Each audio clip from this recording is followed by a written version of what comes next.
Talofa o Tamua la Samoa Entertainment TV mai pia ai si mai whaafonga.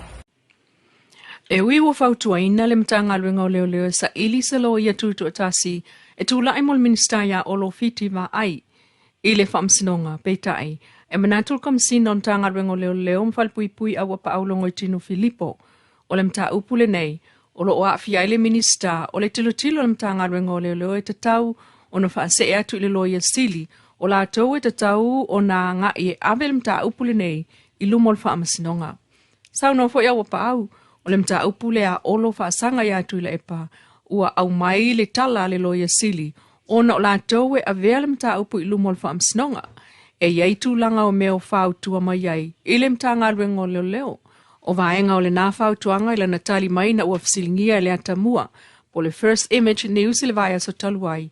E au fiai le sa ili o le loia tuto o tasi e tula i mo olo i le whaamasinonga. E lua mata upu na whailo al komsina i le au whaasala lau le vaya so taluai. E tatau o na mato wanga i su e atili pe o na ia sau noa. Pe a uma o na toe avatu fo ilea o le whaila i le loia sili. E le o iei se whautuanga whaapeai ave ese mōlianga i atu la epa e pe o na sau no le sunga awa pa au. Teiminei watanga ilmtanga luengo leo leo pe iei se tūlanga e toe teu wai le tula fono. Ina ia ava ese tuai mata upu whaapea ma le ofisa o leo leo awa o le va aia le ofisa e leo se mta upu tau soli ngā tula fono.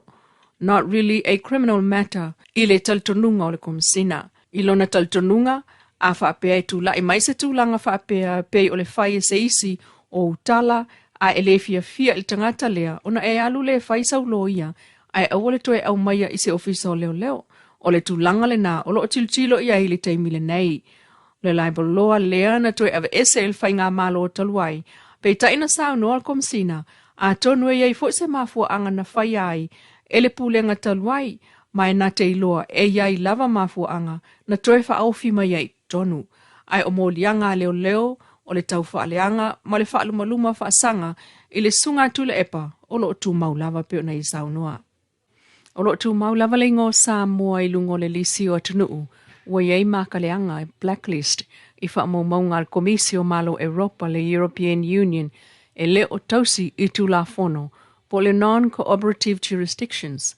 O leisi le tiute ale komisio le Unio malo Europa po le EU. O le mata i tua solinga tu la fono e pe o whainga whaala tua e whaala i titi ei tupe tutongi i la fonga. E iei atunu ua alo whanga mai mata whaioi whaawau o whainga malo le lei pe o na mulmulta ia o le tutongi o la fonga ma le wha maoni le taimi ua tatawai. O le whaale tono ta uailunga nangi aile ngō Samoa le lisi o le ono masina talwai. O leisi atunu e le o wha maoni la fonga tutongi.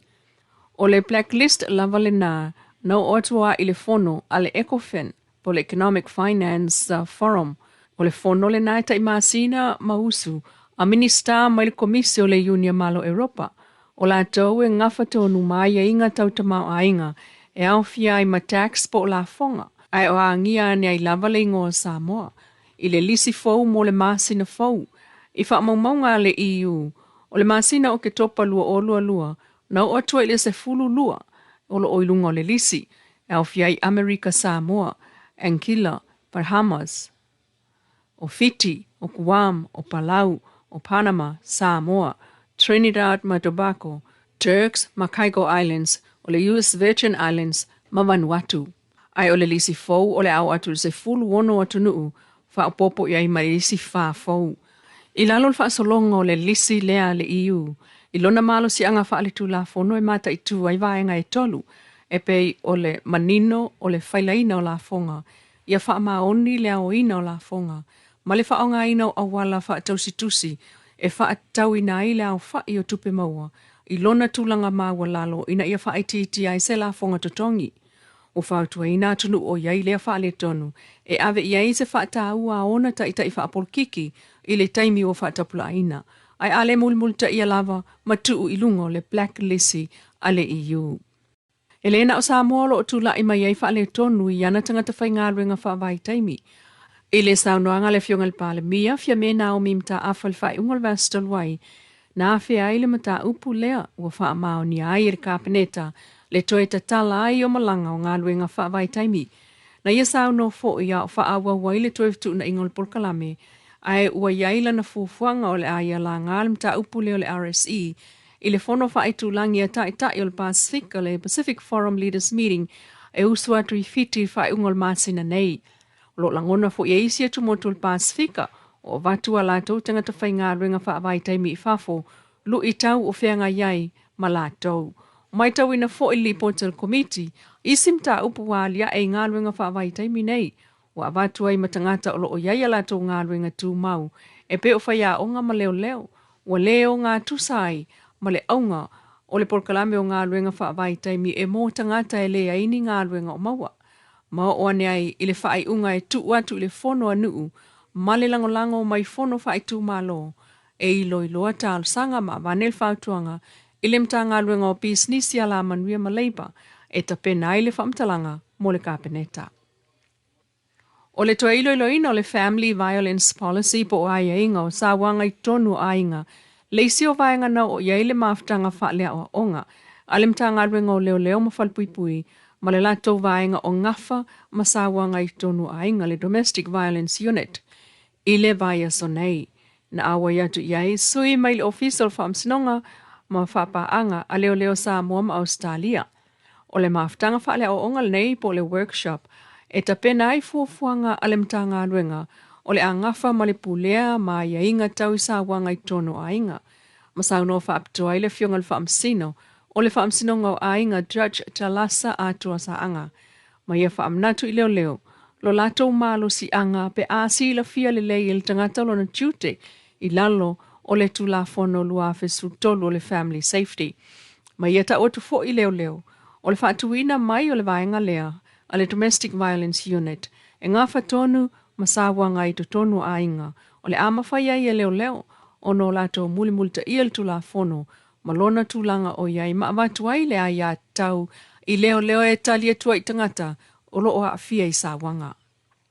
Wa toi whaatali ai ali e tolu i se tala mai le whaamsinonga, whaatau le lato mta upulena loka sa sea i leo, e le tusa o le ono tau sanga taluai. O le mta upulena masalomia ai vai ua se Yuli, Woka se Yuli ma Samuelu Bruce, i le maliu lilo o se tamai a fulilo, i le tausanga luafe sultolu, ai wha tausanga mulmuliane, lo tuso le luafe sulfitu, wha ato a loka i leo ali o ta uelunga. Peita i talu e le aini mōli maua leo na maua, malato toi ave ai tual mta upule nei. Ai uasilia le ta ilua maasina talu o na loka vai ua ma Woka, ai maasina maso talu o na loka Samuelu. O le solulu le vai aso talu wai len wha ato e wala wai le neimta upu, wha sanga le mtanga luenga o leo. O ta walumanga o le tangi a li ito o tolu, leo na loka sa se wha sanga ili mtanga luenga o leo. Matula i ailta maita ilo i le fionga maunga Precious Jang, malei a taua Jerry Brandt, i luma o le whaamsino, o le whaamsinonga ma walunga Justice Clark. Wa ato ai nei le fitu aso, talona tu ina atu le longo lo i o tula i mol neimta upu, le vao le ofisa sili o tula i mo leo, ma lo i o tula i moali e tolu. Peita i le umwhai una whaailoa whaalawa i tele mai, leo whainga o le tupe, leo olo o tangi ai i la tau na tua i asa se, e totongi atu le mtanga luenga o leo. Sao noa le fionga le whaamsino, Justice Clark, i le umi o na tuu o le neimta upu, o te tau o na whai i aise whaatau. O le solua sfulua o le masina nei, le anangi el whaamsinonga i maua nei se isi tala o le nei whaamsinonga. Whalaulo i tele mai ei nei whale palota mo le palota lai titi le tu malo o vai maunga tolu.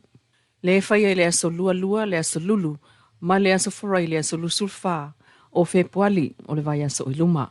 O whale palota mo le aso forai le aso lusulfa e au fiai le whakasai mangiangi, metro tisi mangiangi, o le whakasai whato ia e whakasai mtau tutai, o mtau tuuta o le whakasa, leo neo le AOG tanu ngā manono le whakasa, ma le metutisi tanu ngā manono, lau matau apa ula o le mauto le whakasa, papauta le mauto le metutisi, vai lima o le mauto le whakasa, vawala o le mauto le katoliko, ma malolo le lei, o le mauto le katoliko le Divine Mercy. Whalparo tu whapitoi sa vai iles freile lua whao Februari o sa le longa le whal Samoa, ta ngā ruengo tinam tamaitai, le atina e o afioanga maanga fesotai. Alfal palota mo palota mua mua i upolu nei le solulu le solua luo Februari le fai e fato ia il moto le whakasa tanunga manono moto le whakasa ma le whakasa i vai lima. Fale palota whaasavali upolu nei le sforei le lua wha e fai a lea e fale mai mtotua manofuanga mo tangata matutua i mapu i whangalele. Lo Samoa Entertainment TV ma se whaopoponga. I lea soa taia, lea lofo le tua ai whaasoifuia.